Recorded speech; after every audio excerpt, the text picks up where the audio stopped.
Morning dawned upon another day of rain and storm. The ground had gone from bad to worse, and now showed such a spectacle as might be presented by the elemental wrecks of another deluge. An indescribable chaos of pontoons, vehicles, and artillery encumbered all the roads, supply wagons upset by the roadside, guns stalled in the mud, ammunition trains mired by the way, and hundreds of horses and mules buried in the liquid muck. The army, in fact, was embargoed. It was no longer a question of how to go forward, it was a question of how to get back. The 3 days' rations brought on the persons of the men were exhausted, and the supply trains could not be moved up.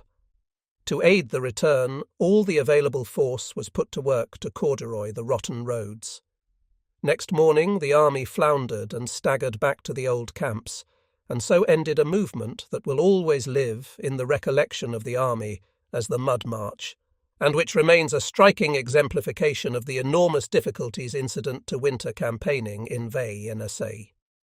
Burnside's plan had been a good one, and his army, with the 11th and 12th Corps, had numbered on Jan 152,516 present for duty, besides 45,239 in the defences of Washington. But for the rainstorm, the act of God, he certainly had reasonable ground to hope for success. But he was not disposed to lay the whole blame upon the storm. He had been greatly dissatisfied with Franklin and his conduct of his command at the Battle of Fredericksburg, and he now keenly resented hostile criticisms which had injured him in estimation of the President.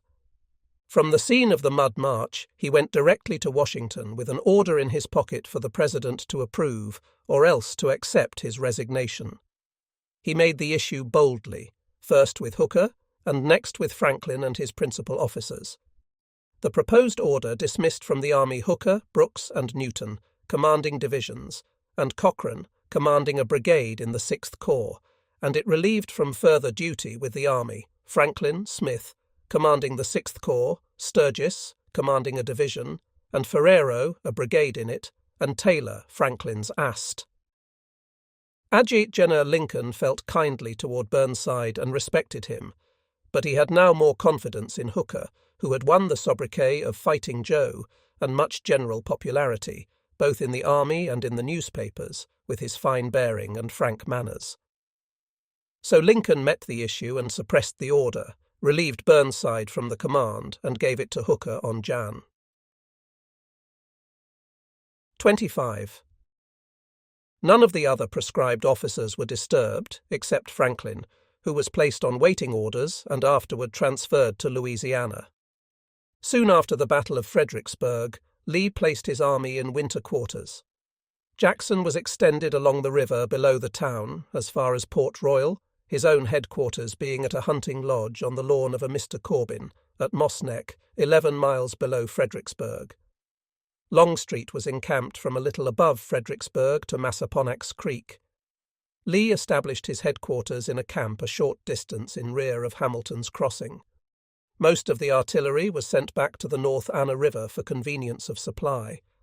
My own battalion occupied a wood at Mount Carmel Church, 5 miles north of Hanover Junction, the horses being sheltered in an adjoining pine thicket. On the occasion of Burnside's Mud March, we marched about halfway to Fredericksburg, but were then allowed to return. The infantry generally did not leave their camps, as there was nowhere any fighting.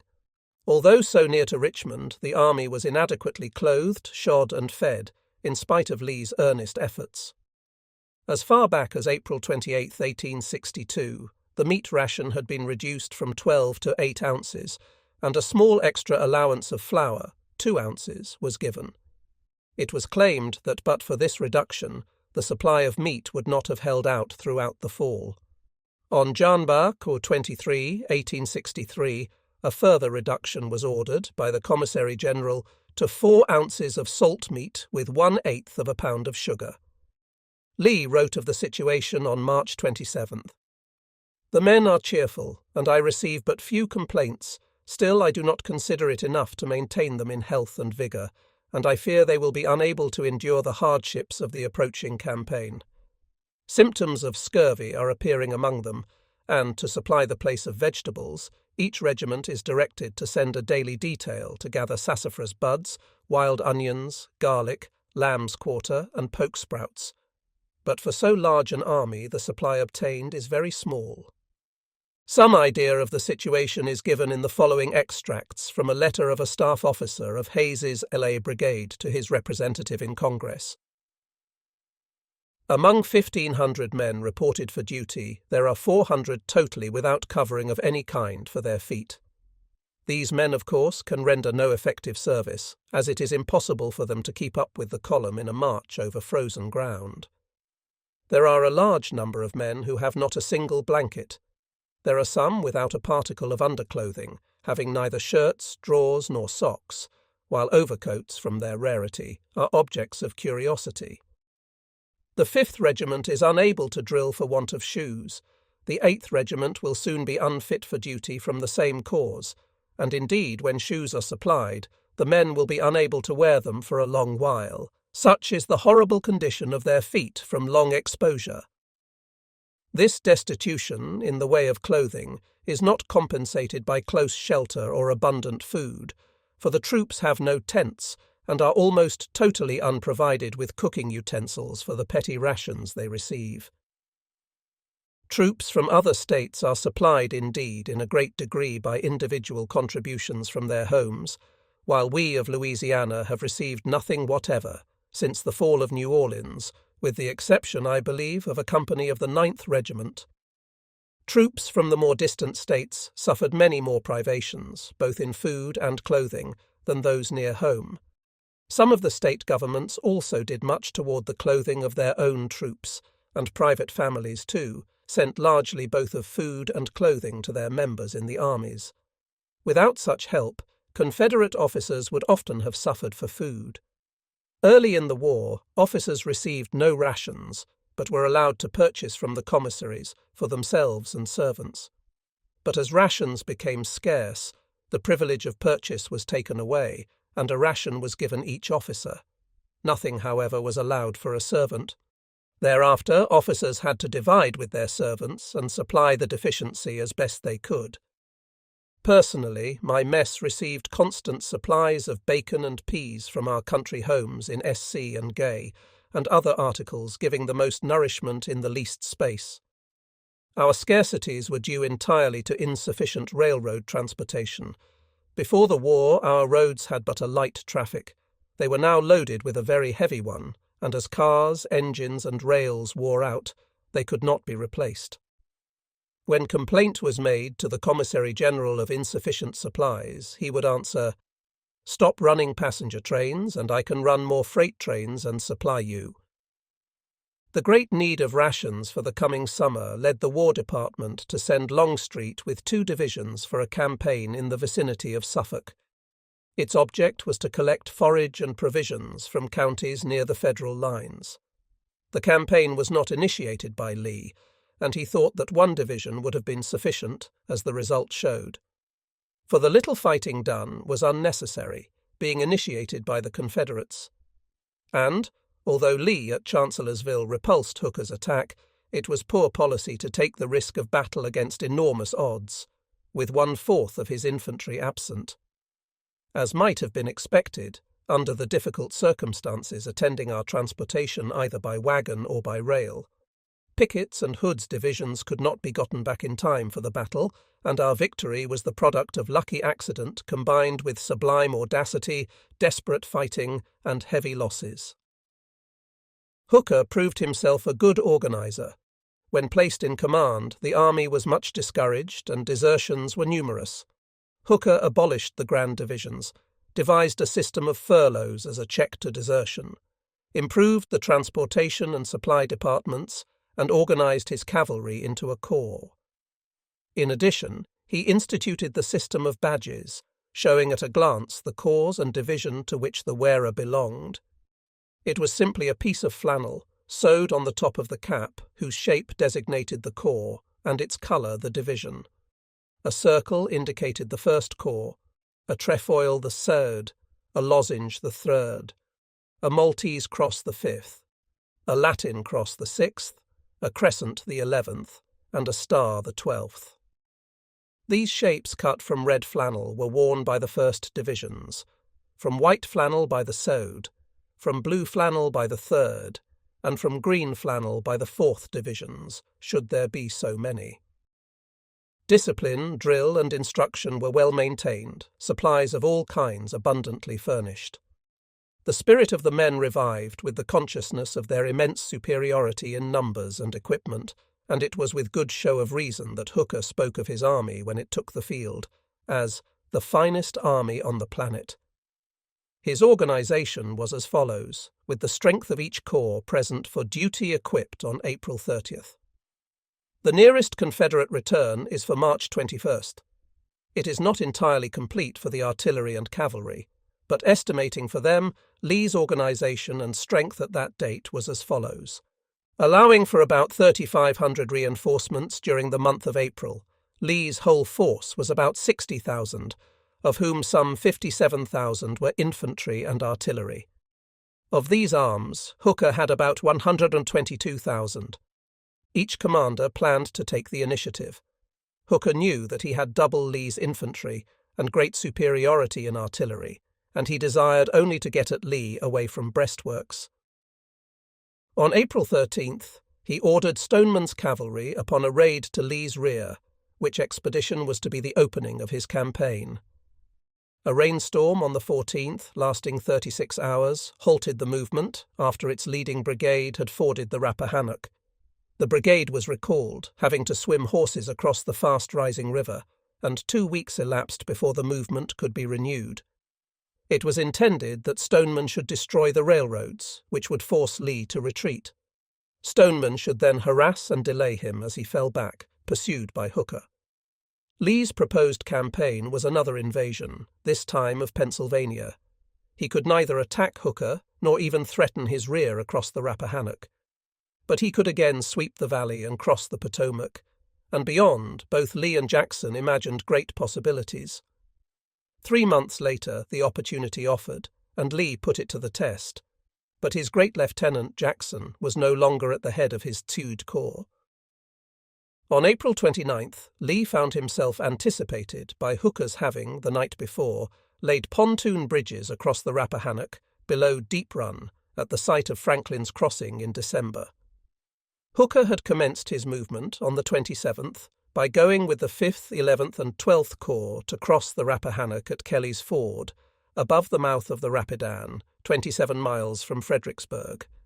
A picket at this point was driven off, a pontoon bridge laid, and the whole force, about 42,000 men, was across the river on the 29th, when the 6th Corps, under Sedgwick, was crossing in front of Jackson.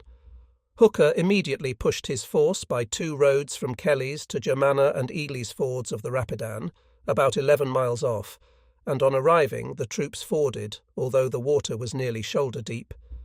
The fording was kept up all night by light of large bonfires, and the next morning the march to Chancellorsville, 6 miles away, was resumed. Meanwhile, 2 divisions of the Sude Corps had moved up from Fredericksburg to United States Ford, where they laid a pontoon bridge about noon on the 30th. By 9 p.m. they had crossed and united with the 5th, 11th and 12th Corps at Chancellorsville. No resistance had been encountered anywhere but that of picket forces. Hooker, in 84 hours, had covered about 45 miles, crossing 2 rivers, and had established a force of 54,000 infantry and artillery upon Lee's flank at Chancellorsville. Hooker was naturally elated at his success and issued an order to his troops congratulating them and announcing that now the enemy must either ingloriously fly or come out from behind his defences and give us battle on our own ground where certain destruction awaits him. And indeed, if a general may ever be justified in enumerating his poultry while the process of incubation is incomplete, this might be an occasion. He was on the flank and rear of Lee's only strong position with a force fully equal to Lee's, while another equal force threatened Lee's right. And somewhere in Lee's rear, between him and Richmond, was Stoneman with 10,000 sabres, opposed only by 2 regiments of cavalry, tearing up the railroads and waiting to fall upon Lee's flank when he essayed the retreat which Hooker confidently expected to see. He had said to those about him that evening, "The rebel army is now the legitimate property of the Army of the Potomac. They may as well pack up their haversacks and make for Richmond, and I shall be after them." But Hooker had made one mistake, and it was to cost him dearly. He had sent off with Stoneman his entire cavalry force, except one brigade. This proved insufficient to keep him informed of the Confederate movements, even though their efforts were supplemented by many signal officers with lookouts and field telegraphs, and by 2 balloons. It was during the morning of the 30th that Lee learned that Hooker had divided his army, and that one half of it was already at Chancellorsville, while most of the remainder was in his front. By all the rules of war, one half or the other should be at once attacked, and as Sedgwick's was the nearest, and Lee's whole force was already concentrated, Jackson at first proposed to attack Sedgwick. Lee, however, thought the position impregnable, and Jackson, after careful reconnaissance, came to the same conclusion. Orders were then at once prepared to march and attack Hooker before he could move from Chancellorsville. Early with his division, Barksdale's brigade, Pendleton's artillery reserve, and the Washington artillery, in all about 10,000 men, were left to hold the lines before Fredericksburg. These covered about 6 miles, and the force averaged about 1 man to each yard and 9 guns to each mile. About midnight on the 30th, Jackson marched from Hamilton's Crossing with his 3 remaining divisions under A.P. Hill, Rhodes, and Colston. He was joined on the road in the morning by Lee with the remaining brigades of McLaws, and by Anderson's division and Alexander's battalion of artillery. Jackson's 3 divisions numbered about 25,000, Anderson's division about 8,000, and 3 brigades of McLaws about 6,000. Thus, Lee had in hand nearly 40,000 men with which to attack Hooker at Chancellorsville, where Hooker now had 4 corps, the 3rd, 5th, 11th, and 12th, and 2 divisions of the 2nd, a total effective of about 72,000 infantry and artillery, and was entrenching himself. Chancellorsville was situated about a mile within the limits of a tract called the Wilderness. It stretched some 12 or 14 miles westward along the Rapidan, and was some 8 or 10 miles in breadth. The original forest had been cut for charcoal many years before, and replaced by thick and tangled smaller growth. A few clearings were scattered at intervals, and a few small creeks drained it. Chancellorsville was merely a brick residence at an important junction of roads, with a considerable clearing on the west. 3 roads ran toward Fredericksburg, the old turnpike most directly, the plank road to its right, but uniting with the turnpike at Tabernacle Church, about halfway, the river road to the left by a roundabout course passing near Banks Ford of the Rappahannock. Hooker's line of battle ran from Chancellorsville about 2 miles northeastward to the Rappahannock, covering United States Ford. Westward it covered the plank road for about 3 miles, ending in a short offset northward. Entrenchment was quickly done by cutting a battis, or an entanglement in front, and throwing up slight parapets, or piling breastworks of logs. About 11 a.m., however, Hooker prepared to resume his advance, and ordered the 5th and 12th Corps to move out on the 3 roads toward Fredericksburg and establish a line in the open country beyond the Wilderness. Griffin's and Humphreys's divisions of the 5th were sent down the river road, on the left, Sykes's division down the turnpike in the centre, and the 12th Corps, under Slocum, down the plank road on the right. Meanwhile, Lee and Jackson disposed Anderson's division for an advance, covering both the pike and the plank roads. Wilcox's and Mahone's brigades, with Jordan's battery of Alexander's battalion, moved upon the former. Wright's, Perry's, and Posey's brigades, with the remainder of Alexander's battalion, on the latter. McLaws's division moved by the pike, and Lee, with Jackson's 3 divisions, followed the plank road. Thus the 2 armies were marching toward each other on these 2 roads, while on the river road 2 of the Federal divisions were marching toward Banks Ford, which was at this time undefended, although some entrenchments had been erected there. The possession of Banks Ford by Hooker would shorten the distance between Chancellorsville and his left wing under Sedgwick by several miles. The advancing forces first came into collision on the pike. Sharp fighting followed, Semmes's brigade coming up on the left of Mahone and bearing the brunt of it against Sykes's regulars. Sykes's orders had been, however, only to advance to the first ridge beyond the forest, and he maintained his position there, though menaced by the extension of the Confederate lines beyond his flank, until orders were received from Hooker to withdraw to the original position within the forest. Similar orders were also sent to Slocum on the Plank Road, and to Griffin and Humphreys, who had advanced, nearly 5 miles down the river road, entirely unopposed, and who were within sight of Banks Ford when the orders for the countermarch reached them. Slocum's corps had not become seriously engaged, but its skirmishers had been driven in, and its right flank threatened by Wright's brigade.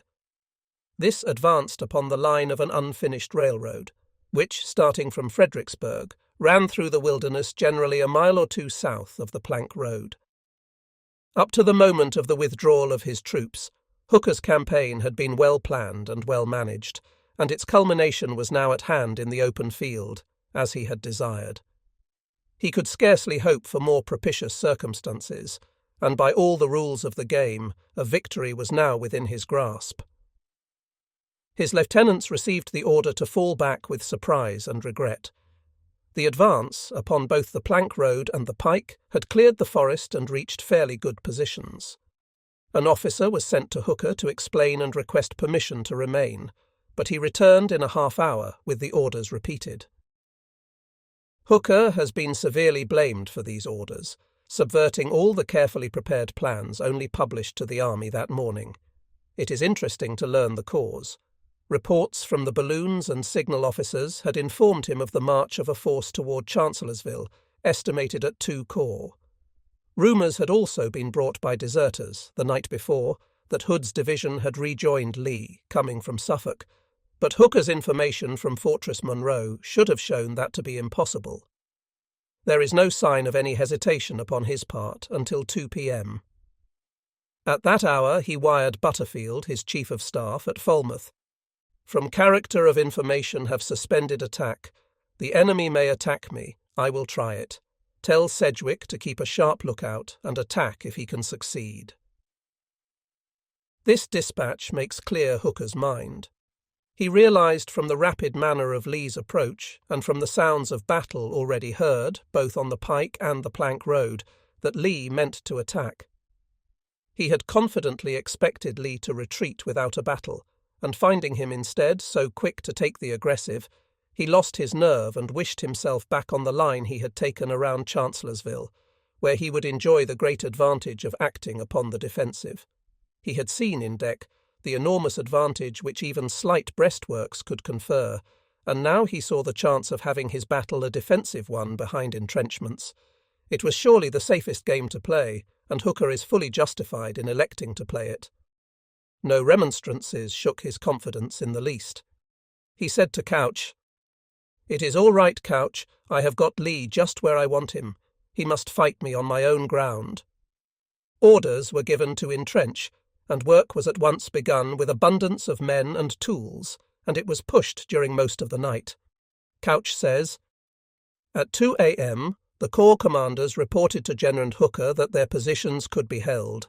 At least so said Couch, Slocum, and Howard. Indeed, no better field fortification can be desired than what it was the quickest to build in the wilderness. A wide belt of dense small growth could be soon felled in front of shallow ditches, with earth and log breastworks. Any charging line is brought to a halt by the entanglement, and held under close fire of musketry and canister, while the surrounding forest prevents the enemy from finding positions to use his own artillery. So the corps commanders, responsible only for the front of their own lines, might truly report that their positions could be held. Yet the line as a whole may have a weak feature. This was the case here.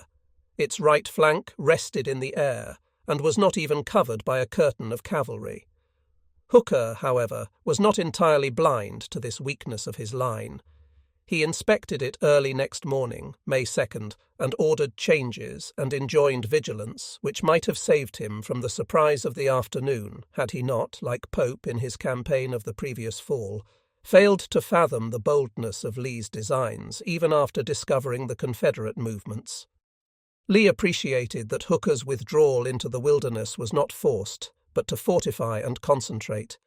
He could, therefore, lose no time in finding how and where he might attack.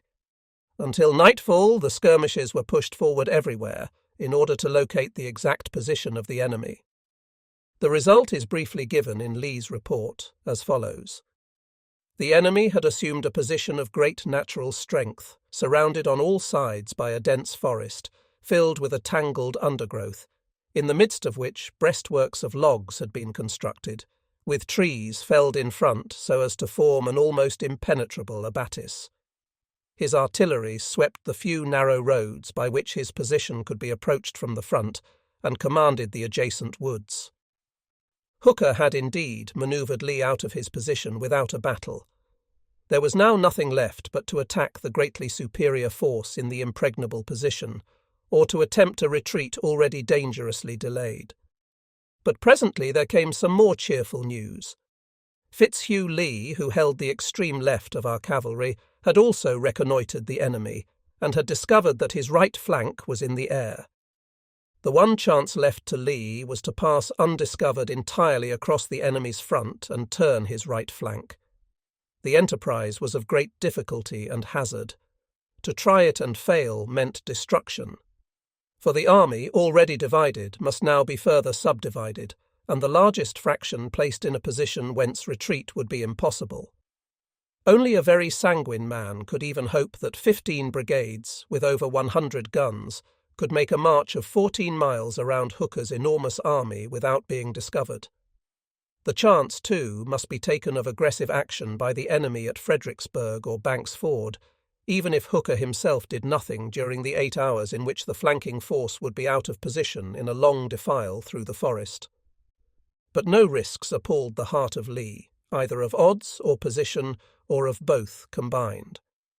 His supreme faith in his army was only equalled by the faith of his army in him. The decision to attack was quickly made and preparations begun. Wilcox's brigade was ordered to Banks Ford to hold the position.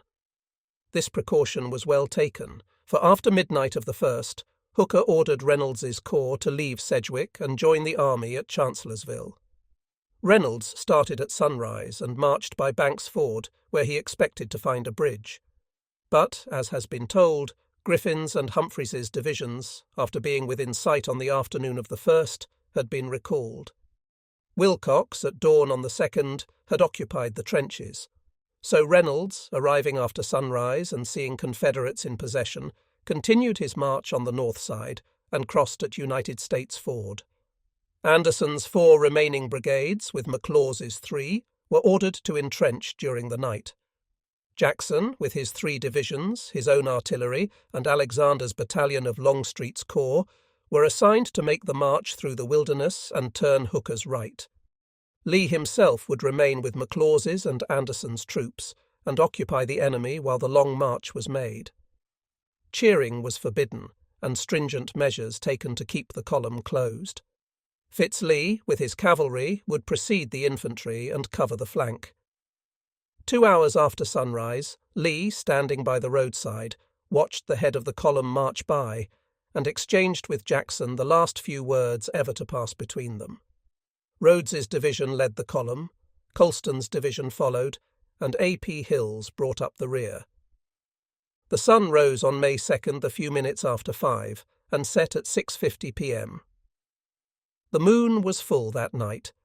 The march led by a crossroads near the Catherine Furnace, thence southward for over a mile, and then southwestward for 2 miles, before turning west and striking the Brock Road within another mile. At the crossroads, the line of march was nearest the Federal lines and was most exposed. Here the 23rd Gonner Regiment of Colquitt's brigade, Rhodes's division, was left to cover the rear.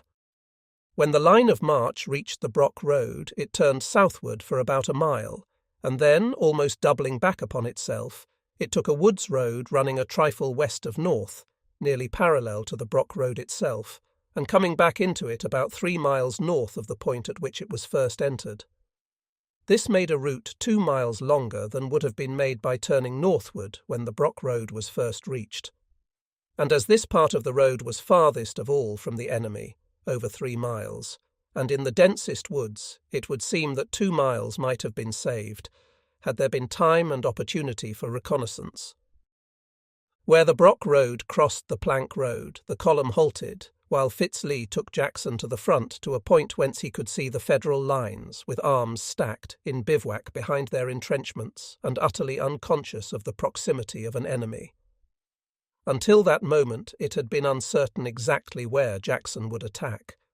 But he now saw that by following the Brock Road about 2 miles farther, he would get upon the old turnpike, beyond the enemy's flank, and could take it in the rear.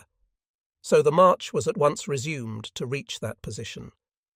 But Paxton's brigade of Colston's division was here detached and placed with the cavalry, in observation on the Plank Road, and did not rejoin its division until near midnight.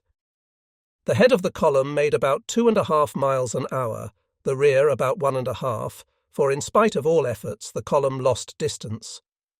During the day there were 3 halts for rest of perhaps 20 minutes each. There were no vehicles except the artillery, ambulances and ammunition wagons. These, marching each behind its division, made the column 10 miles in length, of which the infantry occupied over 6. The head, marching at about 6 a.m., reached the deploying point on the turnpike by 4 p.m.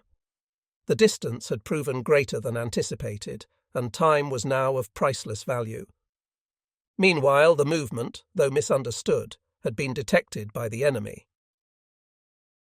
About a mile southwest of Chancellorsville was a settlement called Hazel Grove on a cleared ridge.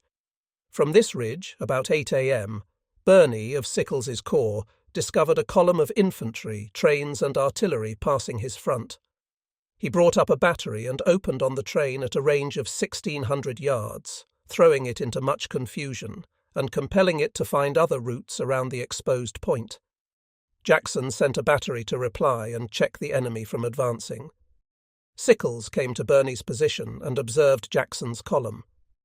His official report says, "This continuous column, infantry, artillery, trains and ambulances, was observed for 3 hours, moving apparently in a southerly direction toward Orange CH on the O&A-RR or Louisa CH on the Varseney. The movement indicated a retreat on Gordonsville, or an attack upon our right flank, perhaps both, for if the attack failed, the retreat would be continued. I hastened to report these movements, through staff officers, to the General-in-Chief, to Major General Howard and also to Major General Slocum, inviting their cooperation in case the General-in-Chief should authorize me to follow up the enemy and attack his columns. At noon I received orders to advance cautiously toward the road followed by the enemy and attack his columns." Sickles advanced Birney's division, which engaged an outpost on the flank and captured a regiment, the 23rd Guiers. The 2 rear brigades, under Thomas and Archer, with Brown's battalion of artillery, were halted for an hour in observation, but were not engaged, and then followed on after the column. They were only able to overtake it, however, after nightfall.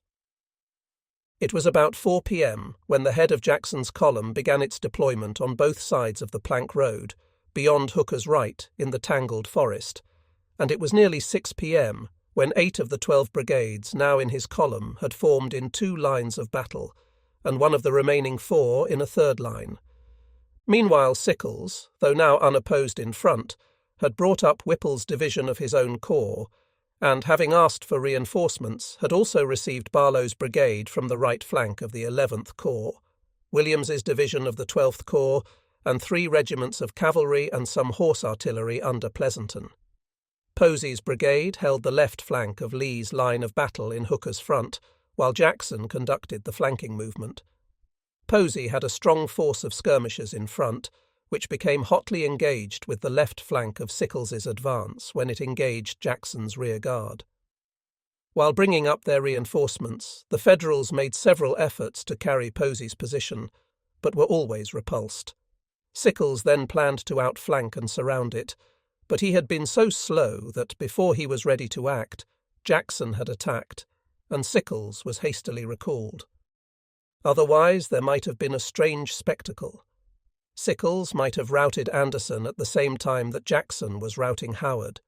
for he was on Anderson's flank with over 20,000 infantry, a brigade of cavalry, and some horse artillery. He wandered off, however, to the south and west for miles, where there was no enemy before him. Along the front of Lee's line, the 6 brigades present of Anderson's and McLaws's divisions, aided by their artillery, had spent the day in more or less active skirmishing and cannonading with the enemy. Where the enemy showed a disposition to advance, the Confederates were well satisfied to lie quiet and repel them, as on the left in front of Posey. But on the Confederate right, the Federal skirmish line, under Colmer Miles, being strongly posted and showing no disposition to advance, it was wise to be moderately aggressive and keep the enemy in hopes of an attack. Kershaw and Semmes did this handsomely throughout the day, though the threat of Sickles's movements caused Lee to draw his troops to his left and reduce his right to less than a full line.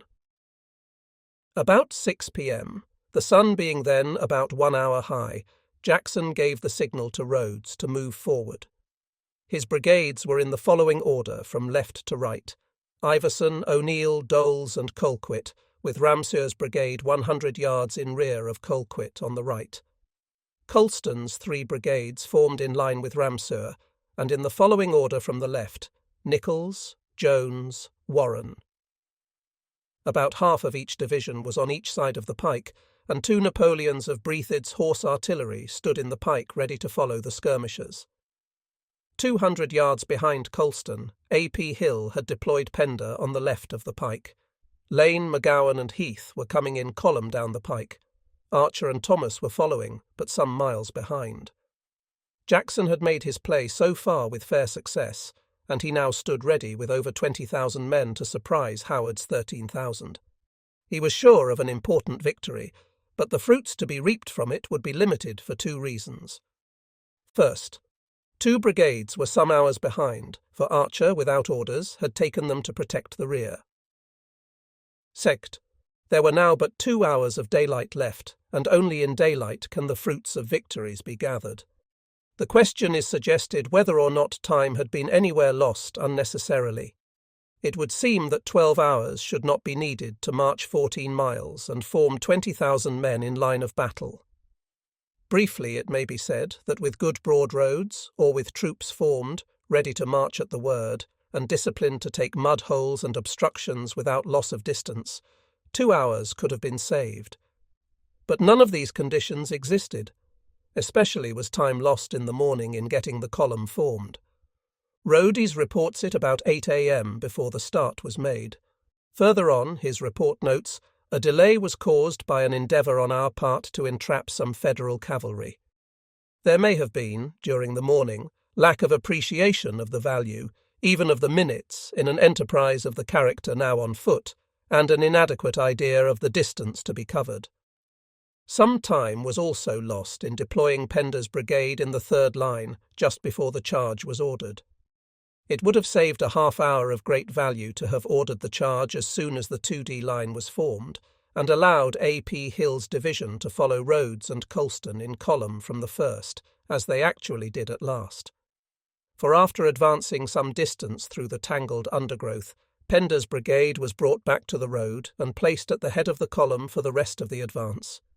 It was nearly 6 p.m. when the signal for the advance was given by a bugle, and taken up and repeated for each brigade by bugles to the right and left through the woods. But the sounds seem to have been smothered in the forest, for the Federal reports make no mention of them.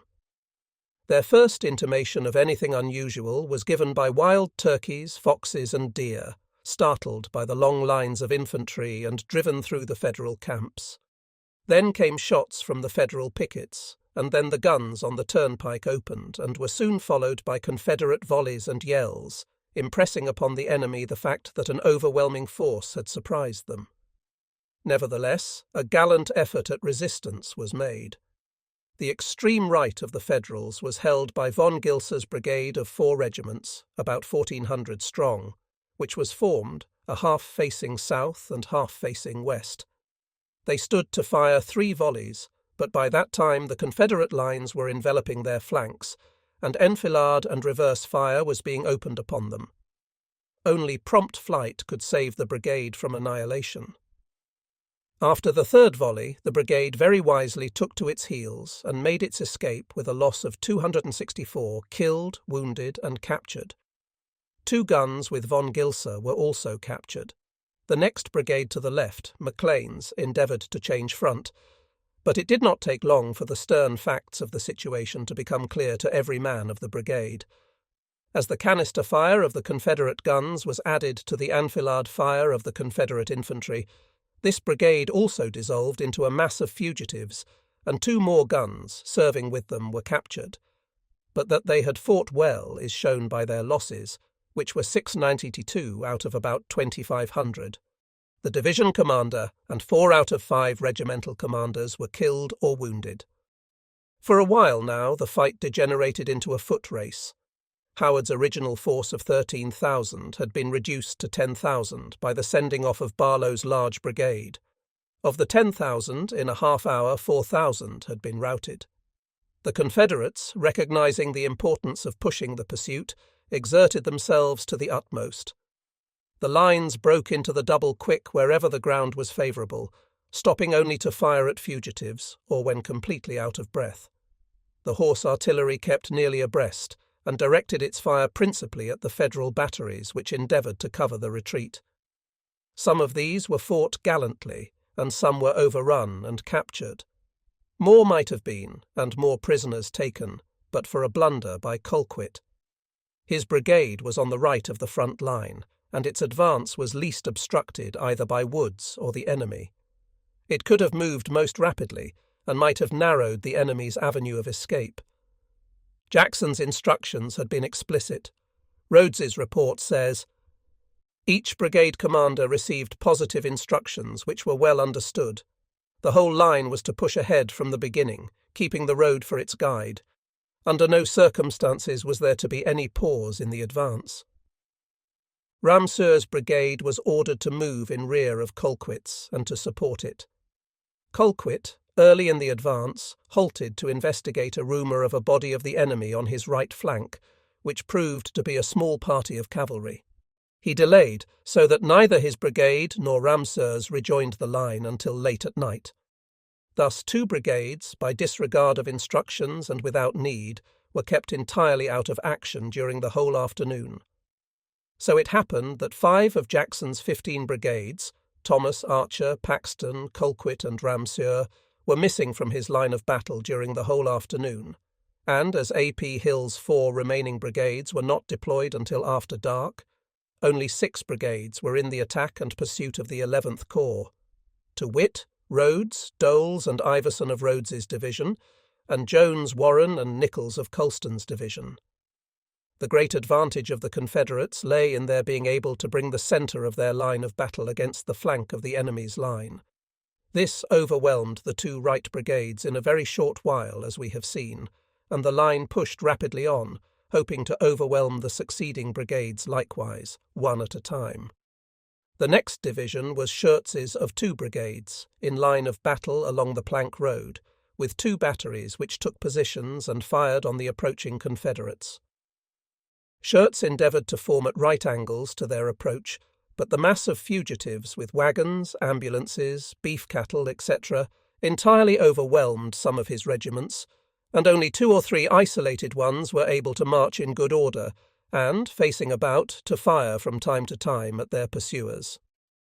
Next, at Dowdall's Tavern, was a line of rifle pits at right angles to the Plank Road, and already occupied by Buschbeck's brigade of von Steinwehr's division, the last of Howard's corps, its companion brigade, Barlow's, being away with Sickles. 3 or 4 batteries were here established upon the line, and to it were rallied numbers of fugitives. At last an organised resistance was prepared. When the Confederates approached in very scattered shape, they met a severe fire, and the advance was checked. Had Colquitt here been on the Confederate right with his and Ramseur's brigades, an opportunity was offered for a large capture. It might have been accomplished by the force at hand with a little delay. But they were already flushed with victory, and would not be denied. After a sharp fight of perhaps 20 minutes, Colston's second line merged into the first, and the 2 lines pushed forward everywhere. The Federal artillery foresaw the end and fled, 5 guns being too late and captured. Bushbeck followed in fairly good order, but preceded by a stampede of troops and trains, principally down the Plank Road, though a part diverged to the left by a road to the White House, called the Bullock Road. The casualties in Schurz's division were 919. In Bushbeck's brigade were 483. The total loss of Howard's corps was killed, 217, wounded, 1221, missing, 974, total, 2412, only about 20% of the corps. It was a very trifling loss, compared with what it might have been had all of Jackson's troops been upon the field, and had his orders been strictly observed. The casualties of the Confederates are not known, their returns consolidating all separate actions together. Much undeserved obloquy was heaped upon the 11th Corps for their enforced retreat. No troops could have acted differently. All of their fighting was of 1 brigade at a time against 6. With the capture of the Bushbeck position, the fighting of the day practically ceased. The Confederate troops were at the limit of exhaustion and disorganization. Daylight was fading fast, and commands badly intermingled.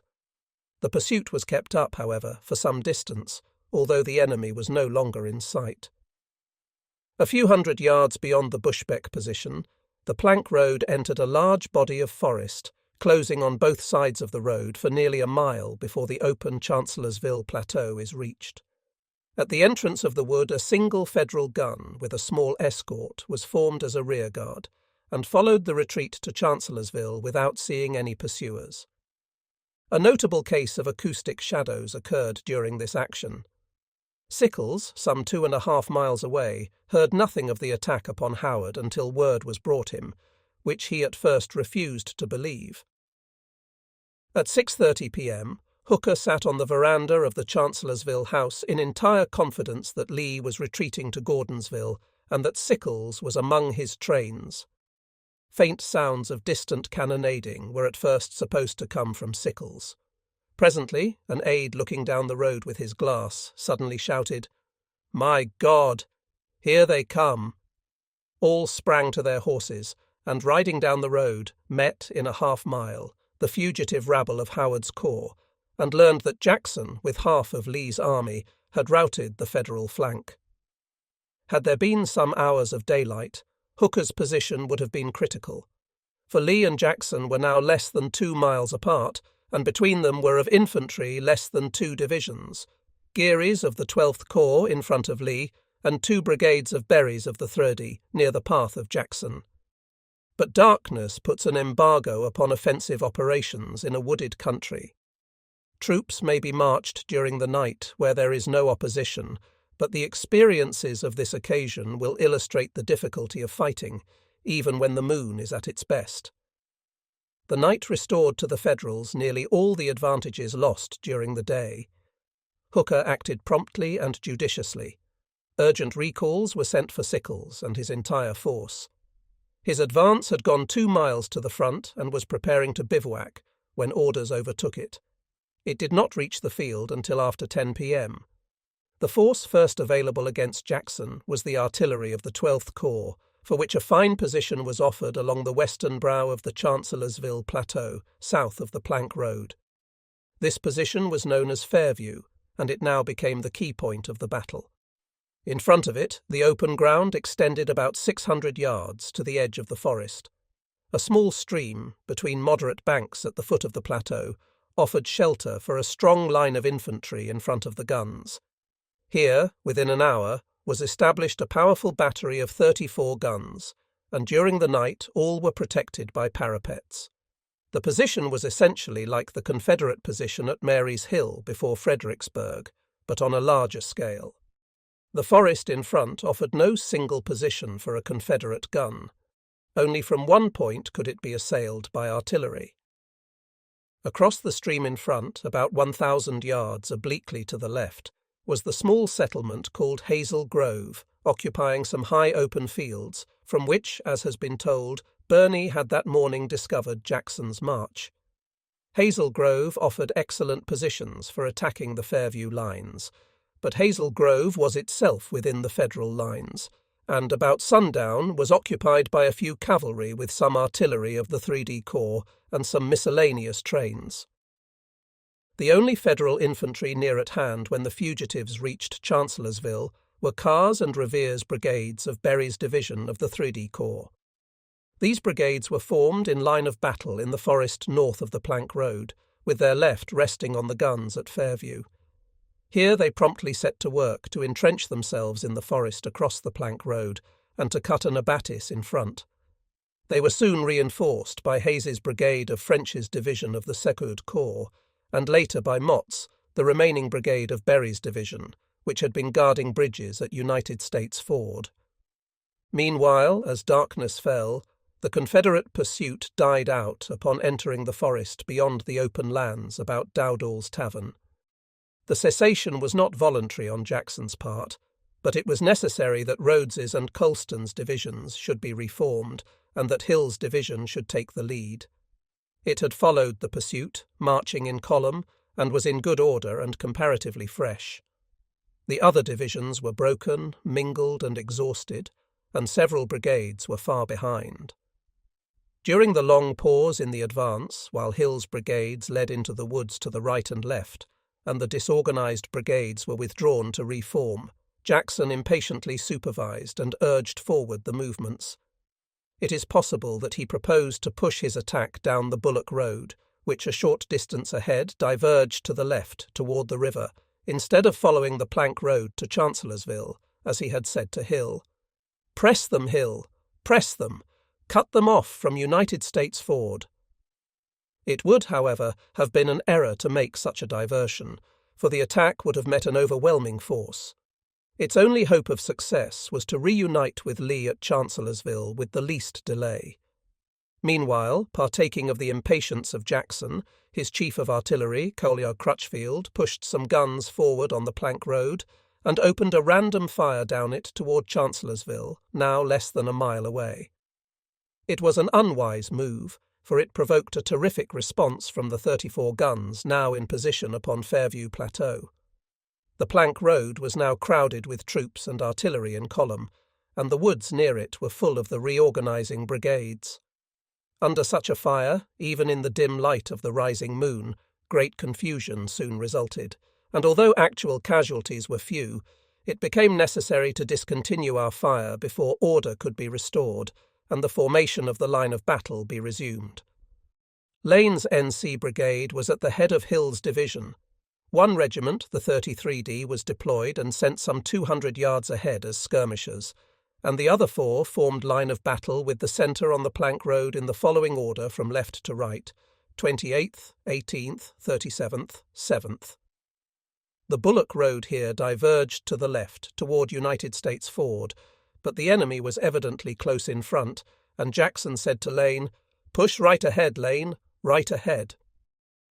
While the formation was still in progress, Jackson, followed by several staff officers and couriers, rode slowly forward upon an old road, called the Mountain Road, which led the Bullock to its left near the Plank Road and ran parallel to the latter about 80 yards distant toward Chancellorsville.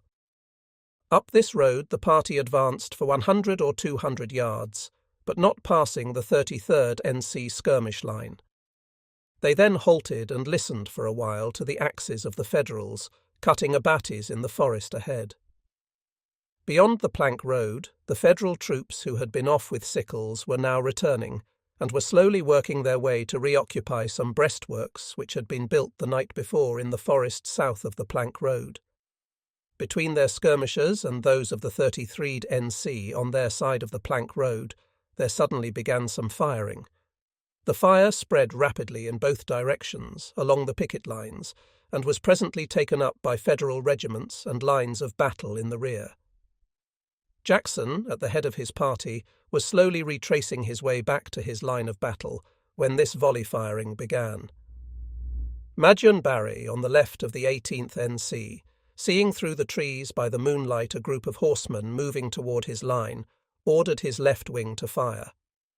2 of the party were killed, and Jackson received 3 balls, one in the right hand, one through the left wrist and hand, and one shattering the left arm between shoulder and elbow. The reins were dropped, and the horse, turning from the fire, ran into overhanging limbs which nearly unhorsed him. But recovering the rein, he guided into the plank road where Captu, Wilborn of his staff, helped him off. Meanwhile, the enemy had advanced guns to their skirmish line, and presently began to sweep the plank road with shell and canister. A litter was brought and Jackson placed in it, but a bearer was shot, and Jackson fell heavily on his wounded side. With great difficulty he was finally gotten to an ambulance, which already held his chief of artillery, Colonel Crutchfield, with a shattered leg. During the night, Jackson's left arm was amputated, and the next day he was taken in an ambulance via Spotsylvania to a small house called Chandler's near Guinea Station. For a few days his recovery was expected, but pneumonia supervened, and he died on May 10th. In his last moments his mind wandered, and he was again upon the battlefield giving orders to his troops. Order A.P. Hill to prepare for action. Pass the infantry to the front. Tell Maggie. Hawks. There was a pause for some moments, and then calmly the last words, "Let us pass over the river and rest under the shade of the trees." Jackson's fall left A.P. Hill in command, but Hill was himself soon disabled by a fragment of shell and sent for Stuart. Rhodes ranked Stuart, but the latter was not only best known to the army, but was of great popularity, and Rhodes cheerfully acquiesced. His whole career, until his death at Winchester, September 1964, was brilliant, and justifies the belief that he would have proven a competent commander. But, as will be seen, Stuart's conduct upon this occasion was notably fine. A little before dark, Stuart, with Jackson's consent, had taken his cavalry and a regiment of infantry and started to attack the camps and trains of the enemy near Ely's Ford. He had reached their vicinity and was forming for the assault when one of Jackson's staff brought the message of recall. He ordered the command to fire 3 volleys into the nearest camp and then to withdraw, while he rode rapidly back, about 5 miles, and took command between 10 and 11 p.m. There was but one course to make during the night such preparation as was possible, and at dawn to renew the attack and endeavour to break through the enemy's line and unite with Lee at Chancellorsville. The wounding of Crutchfield had left me the senior artillery officer present, and I was sent for and directed to reconnoitre and to post before dawn as many guns as could be used. I spent the night in reconnaissance and, beside the plank road, could find but one outlet through the forest, a cleared vista some 200 yards long and 25 wide, through a dense pine thicket, opening upon a cleared plateau held by the enemy. This plateau afterward proved to be the Hazel Grove position, and I concentrated near it several batteries. In his Life of Stuart, Major McClellan, his adjutant, writes, "Colet Alexander's reconnaissance convinced Stuart that Hazel Grove was the key to the Federal line, and to this part of the field Stuart directed a large share of his personal attention on the morning of the 3rd. One of Jackson's engineers was sent by a long detour and found Lee before daylight and explained to him Stuart's position and plans, that he might, during the action, extend his left and seek a connection with our right. During the night, the brigades in rear rejoined, and the 3 divisions were formed for the attack in the morning, with Hill's division in front, Colston's in a second line, and Rhodes's in a third. 2 brigades on Hill's right were placed obliquely to the rear to present a front toward that flank. The positions of the different brigades are roughly shown thus. When Hooker found that the Confederate attack had come to a standstill in front of the Fairview line, with Sickles near Hazel Grove upon its right flank, he ordered Sickles to move forward by the moonlight and attack. Birney's division, in 2 lines with supporting columns, about midnight, advanced from Hazel Grove upon the forest south of the plank road and in front of the Fairview position. The left wing of this force grazed the skirmishers of McGowan and struck the right flank of Lane's brigade, of which 2.5 regiments became sharply engaged. But the whole Federal advance glanced off, as it were, and changing its direction, it turned toward the Federal line in front of Fairview, where it approached the position of Knipes and Ruger's brigades of Williams's division of the 12th Corps.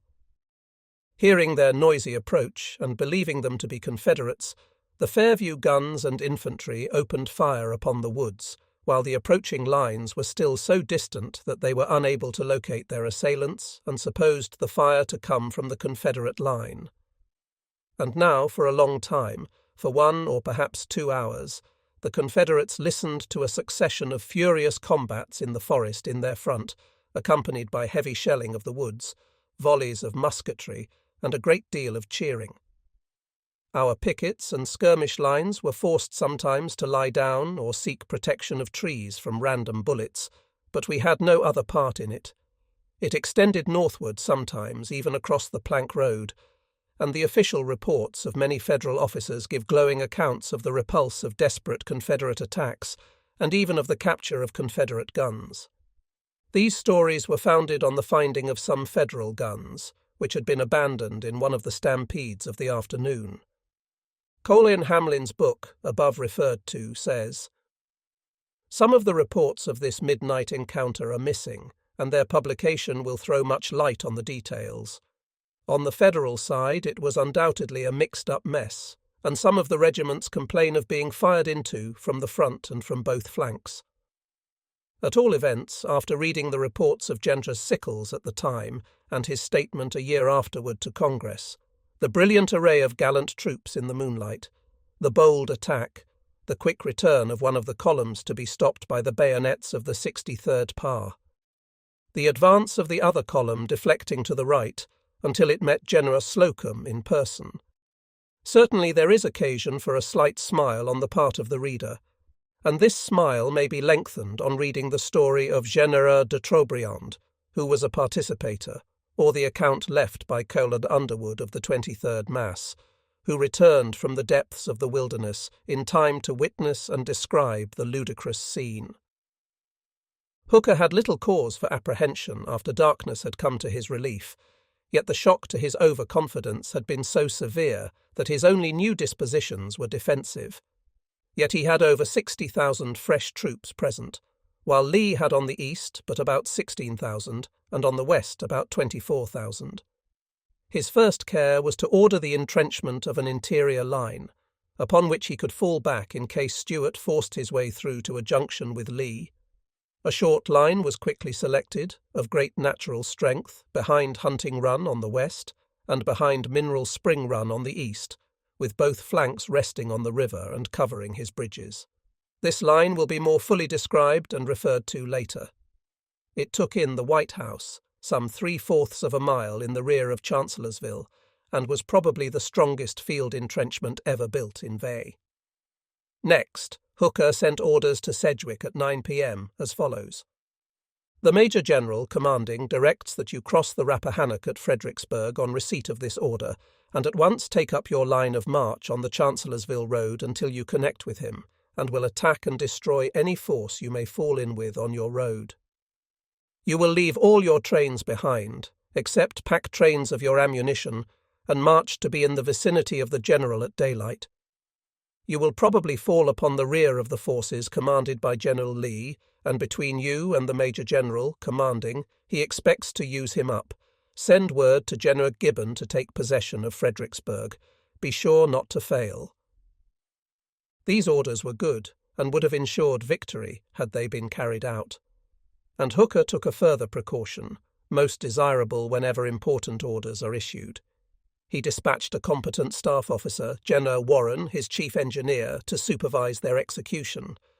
Unfortunately for him, however, under the conditions it proved impossible to execute the orders within the time set, as will be told later. Here it is only necessary to note that Sedgwick was never able to get near Chancellorsville. Even as the field stood, with or without the arrival of Sedgwick, the battle was still Hooker's, had he fought where he stood. But about dawn he made the fatal mistake of recalling Sickles from the Hazel Grove position, which he was holding with Whipple's and Birney's divisions, and 5 batteries. There has rarely been a more gratuitous gift of a battlefield. Sickles had a good position and force enough to hold it, even without reinforcements, though ample reinforcements were available. The Federal line was longer and overlapped ours on its right, and our only opportunity to use artillery was through the narrow vista above referred to, which was scarcely sufficient for 4 guns, and had but a very restricted view. Had Stuart's attack been delayed a little longer, our right flank might have marched out upon Hazel Grove Plateau without firing a shot. A Federal battery, supported by 2 regiments, had been designated as a rear guard, and it alone occupied the plateau when our advance was made, though the rear of the retiring column was still near. Stuart's men, when the lines were finally formed, got from 2 to 3 hours' rest before dawn.